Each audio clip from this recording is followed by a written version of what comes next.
stop thinking about it. Like my page like aesthetically kind of looks like shit. Like if you're into branding, like I used to like try to curate my whole page to look sexy. Now it looks like shit, and I've grown 1,000 followers every day for a month and a half. I gotta be the perfect example. I know exactly what kids want to look to. Like I wasn't gonna listen to nobody that didn't have a Lambo. So you know, straight the fuck up. Sounds shallow, but what the fuck is? I pray that it wasn't for nothing, 'cause I've been through too much pain. Baptized childhood trauma. All right, man. My man, Caskey, what's going on, bro? How you doing, man? Blessed as hell, man. Blessed. Happy to be here, man. Hey, first of all, man, so we're going to get into everything, but I gotta ask you this first, man. How does it feel to be #1 in hip-hop, man? I'm talking about, like, bro, above Kendrick, Post Malone. Like, come on, talk, bro. I'm telling you, man, it's honestly, it's a trip. Like, I feel like God give you the shit when you finally don't care about it. So there's one part of me that's like, I'm not validated by it. Like, I'm just validated by my character right now and, like, my habits, but there's this other part of me that's like, motherfucker, I told you. Like it went #1 when I was with my mom back at home. Like I flew back to Florida, and I was just like carrying her around the street. Like I told you when I dropped out of school that I was gonna do this. Like, bro, it's been a 10-year journey. Like she was just like cracking up the whole time. It was like, I'm right. I told you. You know. Exactly. And it's like in the back of my mind, she knows it was gonna happen, but they kind of like our parents were like, well, you should stay in school maybe, or like you know. And then like the journey has so many ups and downs, so it's like, you know, I always knew that it would get there eventually, but you know, just your parents, they just want you to live a good life, and you know, so it's always from a place. But yeah, it felt really good to just be like, motherfucker, we did it. Exactly. Your vision is your vision, bro. You see it, but not everybody else does until they do. You know what I'm saying? But speaking of that, man, I want to take it back because we see where you're at now and we see where you're headed. But you said, talking about your school days, you know what I'm saying? If you and I were good friends back in the day, let's say junior high or high school, who was Caskey back then? I would have been making your life so bad because I always been a good kid. Like I've always had a good heart and shit. I just had the wrong role models. Like my dad ran with the bikers in Florida, and I just always looked up to like those like bad motherfuckers. And I wasn't really like a badass kid, so I kind of overcompensated that by being stupid and, you know, riding around with guns and selling weed and shit like that. And so I don't know. I was just lost as hell and just trying to figure out my way when I was in high school. Like I was always a smart kid. I always, you know, had a vision to be an artist and things like that, but I validated myself with the wrong shit and just hung around. Not necessarily even the wrong crowd, because everybody could be the right crowd if you lead them. You know, but we were all headed in the wrong direction, you know? Yeah, exactly. Bad role models, you know? For real. No, I feel you, man. What shifted in your mind to be like, you know what? I gotta change something. This is not the path. You know, this is not me. I'm trying to get to the next level. Like, what changed to shift that evolution in your mind? It was like, it wasn't necessarily like one thing. It was kind of like lots of things. Like over the years of just like being really depressed as an artist, getting outward validation and it not really equaling internal happiness. Like having all these highs and lows mentally as an artist, and then, you know, like 3 years ago, I had gotten into a relationship, and that was like a kind of a spark for me because it was my first time kind of not being selfish and like only worried about me. So I like, for the first time, kind of started pivoting my life to like be better for somebody else, which was really helpful. And you know, that kind of pushed me to get sober, and then it was just a journey through all of that stuff. And then I discovered Wes Watson on YouTube, and that he kicked me in the fucking chest. The first video I saw, my homie Anonymous sent me a video. He said, "This guy right here is gonna change your life." And I was like, that's a big statement. And I started watching this shit. Facts, bro. I'm telling you. And he really did, bro. He just kicked me in the chest. It was the first time I had like a male figure that was somebody I wanted to be like, telling me a mean-ass hard truth, you know? Because like you've heard all this stuff from lots of people, but I didn't want to look like half of them. So I'm like, Wes was the first motherfucker. Jack tatted, drove a Lambo. I'm like, yeah, all right, I'll listen to you. What you gotta tell me. And he was just preaching the right thing, and that was like it. But even that took time. Like I watched Wes's videos for like a whole year before I even really did anything about it. And then I started to change in 2020. I did a whole transformation. I lost 20 pounds. But then I did this album with Yellow Wolf right after that because I was in alignment and everything was happening. And then I had this like validation from like my artistry that made me feel really happy. And then that like was enough for me, and I gave up on all my other habits. So then I kind of retracted for a whole nother year and a half. Like, you know, this year I'm getting it on. And then, so I think that seeing the light and then failing again that really made it to me where I'm like, I ain't fucking failing this time, sure. bro. I've done seen where that leads me. Like, even one step off the path, I'm just like an addictive person. So, like, I just step off the path, I'll go on a fucking 10-week sex binge or something like that. I don't know. That's my personality. So I feel very like fulfilled walking the path right now, you know? For sure. Well, the ability to be self-aware, man, that's key, bro, to be able to get to the next level. Because, I mean, I feel like a lot of people, you know, they know what they should and shouldn't be doing, but they just don't have the discipline to execute. And I know Wes is obviously huge on cracking down with being disciplined, and whether or not you want to do the thing, you got to do it anyways. What do you think the best piece of advice Wes has given you over the years? I think the advice of like remove regret from your life, remove the things that you do that you regret. That was like number one for bringing me clarity. Because on top of that, you got to add discipline and sacrifice and like self-inflict a little suffering on yourself. That's how you'll really get clarity from the universe. But number one was like remove the shit that you regret, because it's such a simple truth.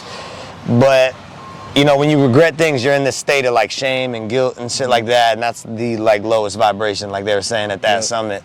And so that one tip alone, when I was finally like really honest with myself and I was like, let me just remove this for a little while, that just opened me up. Like after that, I was just like getting downloads and being told where to go and all this shit because I just wasn't clouded. And it's like, you just got to be honest with yourself. All of us know exactly what it is in our life that we are not proud of or we need to change, and we just convince ourselves all the time because of other people's standards, our homies, everybody around us. We're like, I don't, but everybody smokes or everybody does this, or like, you know, we just give ourselves excuses. And like I finally, justified, and I finally got to a place where I wasn't doing that, and then I just had a couple weeks of clarity not doing it, and those couple weeks were enough to be like, I'm like, I will not fucking miss the rest of my life because this is like too fulfilling, you know? It's like, I was so empty for so long.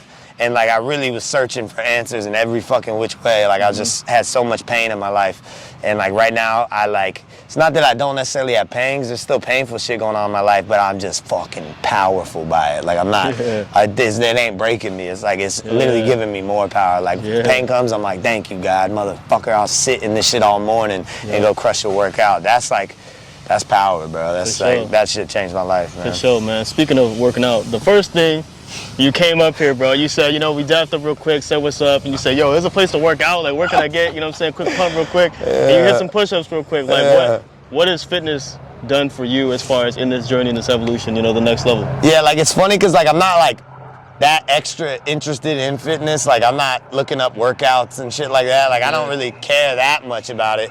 But just the process of involving fitness as a discipline, it's like I've watched my body change, and then like that has given me like the vision of like I could do any fucking thing in life that I want to do. Like I've always been a skinny, fat, scrawny ass kid, and my dad was like a big, powerful dude, and I always kind of looked at him as something like I'm not, you know, like I'm not that, I can't be that. And that made me insecure for a long time. And then when like, I'm not even where I want to be, but just the fact that I've transformed my body as much as I have, I'm like, motherfucker, I'm a spear, you know, I go wherever the fuck I want. And so like my morning routine is like involves working out every day. I don't skip out on that. And then throughout the day, when I'm just like vibing a little lower, I'm not at this peak energy, I just fucking hit a quick one. And like, it's like a natural tool we got to be at our highest self, which is lit. Everybody tries to find it in alcohol or drugs or anything external. And it's like really, I'm like passionate about this shit because it's fucking free. We all have it. You know what I'm saying? Anybody could hit the ground and do burpees or push-ups till they die, and they'll leave feeling like a freaking Super Saiyan. So I'm like, man, the fact that it's free is like, it's just a tool that everybody could have, you know? For sure. So we had to pivot, you know what I'm saying? One of the microphones died, so we're going to hold it like this. But anyways, we keep it going. But I want to ask you this, man. So we talk about where you are, where you're going, the positives. You know, we know what's happening, you know what I'm saying? Number one on the charts. But let me take a step back and talk about a dark time. You know, I don't like focusing on the dark times, but at the same time, it's important to bring up because you had to get through the dark to get to the light. So tell a story about a dark moment in your life, something that you struggle with, and then, you know. Oh yeah, number one in my life. My dad committed suicide when I was like 16 years old.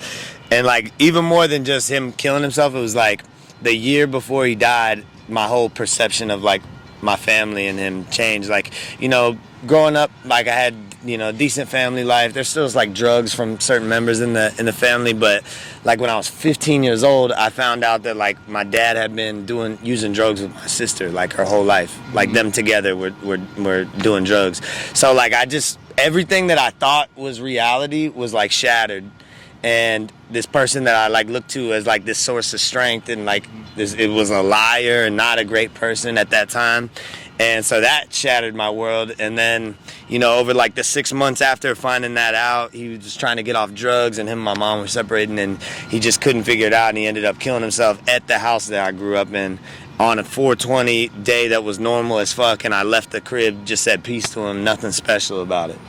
And so it just like ultimately fucked me up for a really long time, because I didn't get a cool goodbye. I thought I had the luxury to like hate him at the time. Like I kind of just hated him at the time.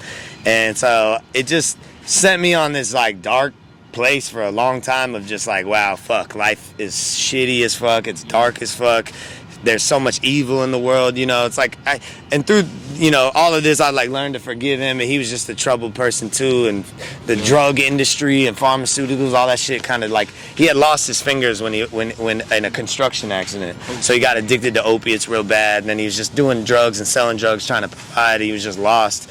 So, you know, like over time, I've like learned to forgive that and just give grace to it. But that like loss of my dad and who I thought that he was like definitely the darkest thing. Like I'm 29 this year. I turned 30 in August, and from 16 to now has been rough as fuck. You know, just like no answers. Still don't get it. Like, you know, I just had the first sober, like all the way sober, no weed, no nothing, Father's Day this year, and it was like powerful for me. You know, so it's like it is a long journey. So for me, that's why this like mission of being a good man, and like I got a nephew right now that's 3 years old. I will be perfect so that he can look at me and I could tell him the truth about his life, and he'll know exactly where to go. Yep. Like I'll be impervious because of him, you know, because I just know how much even a couple slips with my dad sent him on the wrong path and then ruined my life, and just it made it so painful. And you know, as people, that's like what we all connect with is our pain, what we've been through. Everybody's got different experiences, different pains, but the feeling of pain and hopelessness and all that shit, everybody fucking gets. Everybody can relate it to their life in some way. So for me, I'm just trying to void myself of all character flaws, so that I could lead kids in the right way, and I could be the example like Wes was for me of like a good man and what it looks like, because all the issues in our society come down to lack of good men. Straight the fuck up, every one of them.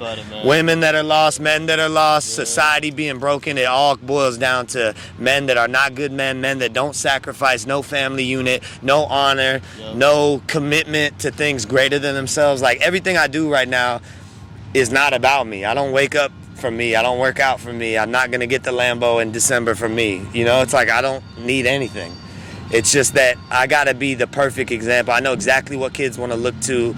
Like, I wasn't going to listen to nobody that didn't have a Lambo. So, you know, straight the fuck up. It sounds shallow, but what the fuck it is? Bro, it is what it is, yo. If y'all don't want to listen to somebody without a Lambo, go listen to whoever the fuck you want. But I was not going to listen to nobody without it. So thank God for Wes Watson. But I'm going to be that. I'm going to be that to those kids. Like, I'm going to just get exactly what I need for the vision. And then when I get it, I'm going to make my life twice as hard. I'm going to sacrifice more, wake up earlier, work out more, starve myself more, give more. You know, it's like, it just is not, this life is so much more fulfilling when it's not about us. And like your whole mission to be a good man, if it just is for yourself, you'll miss the mark. You know, you'll just end up wanting to get bitches or be rich or something. It's like, dude, the mark gotta be that this world needs good men, that you understand what pain is like in this world, and you don't want other people to feel it. I don't want nobody that listen to my shit to feel what I felt.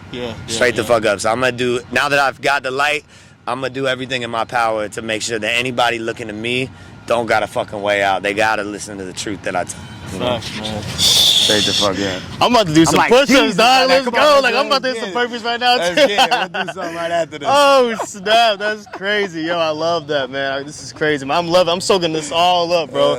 So let me ask you, man, about, like, your music, man, because obviously before leading up to this, I was looking you up and, you know, listening to the music and just trying to learn as much about you as I possibly could. And bro, you drop projects like crazy, like you're one of the most prolific artists out right now, for sure. Thank you, man. But where does the inspiration, the work ethic, the hustle, like Is that, or is it part of your therapy? Like, where does that come from to be able to put that much out? Yeah, like I think it's like both. Like I'm just a crazy person, so like there's artists out there that they make less volume and they make still potent art. Like everybody's kind of different.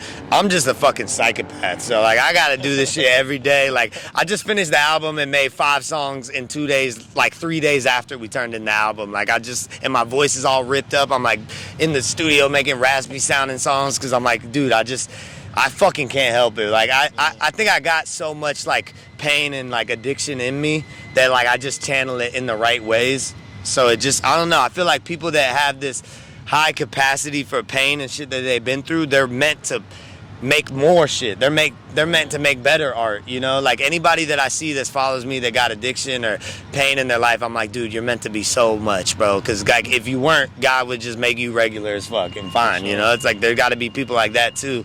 And like, I don't know, just ever since I was a kid, I was just obsessive about shit. Like when I made my first poetry book, I got the vision to write and I came home and wrote 70 poems in the same day. Like, I don't know, it's just, I'm just crazy and like, I don't know, God's just calling that shit out of me. I don't know why, but it's the only thing that makes, like, it makes my life so fulfilling. I don't like doing regular shit. Like, the second this year that I could hire 2 assistants to do all the regular shit that I gotta do, go grocery shopping, do all that, I'm gonna be a fucking even more of a psychopath. Like, I'm gonna just I'm gonna be the biggest painter in the world and the biggest rapper and the biggest poet all at the same time. And it's just like, I don't know, that's just like, God made me that guy.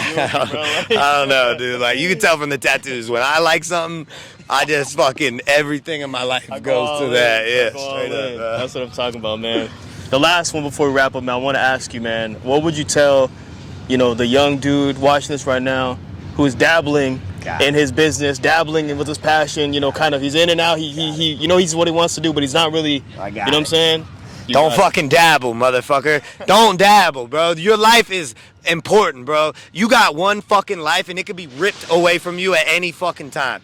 Don't dabble. Take everything in your life that makes it mediocre, average as fuck, depressing, and just get rid of it. And then just live a life that is so fulfilled. Like, you could feel it in my energy. I'm so purpose driven. I've been sleeping an hour, 2 hours this week, every night, and waking up happy as a motherfucker. Let's get it, because, dude, you got one fucking life. Like, if you clear yourself of all the shit that's setting you back and making you vibe low, and you learn to just consistently vibe high, you'll fucking get it. And once you get it, you won't fucking look back. Don't dabble. Go all the fuck in. All the way in. Don't do it for you. Make it not about you, and just give every fucking thing you got to this shit, because God could strike me down fucking tomorrow, dude. And I want, when God strike me down, all of my people to be looking in my grave proud as fuck, like, fuck, dude, that kid gave everything for us, not for himself. He didn't give a fuck about himself. He sacrificed. Bro, when somebody dies and they were just all about themselves, nobody gives a fuck. They're fucking, a few family members show up, they're like, this is really sad, how the fuck did he go? It's like, dude, nobody gives a fuck. When a selfless motherfucker dies, people show out in fucking masses. Nipsey Hussle, they did his fucking funeral at the goddamn arena, bro, because motherfuckers care. Like, yo, you gotta live a life like that. You want motherfuckers to care, bro, and everybody in your life will care if you are not about yourself and you give it all for them. Straight the fuck up. Motherfucker, let's get it. My dude. Hey, yo, this one for the books, man. I appreciate you, dog. So, thanks for tuning in, man. Let's do some push-ups. Let's get it. Oh, snap. Let's get it. That was fire. That was fire. Let's go. Man, this is the life right here, dog. I did too much of the other shit. For real. My last, bro, every tour that I did before this one, it was a bottle of Hennessy to the face every night. A whole bottle. All day. And then Molly and Coke and weed and Zans, and like, dude, what the fuck was I doing? I took away all my power. Yeah. Literally, dog. I give all that shit up for this power, bro. Bro, I love you, bro. Appreciate you.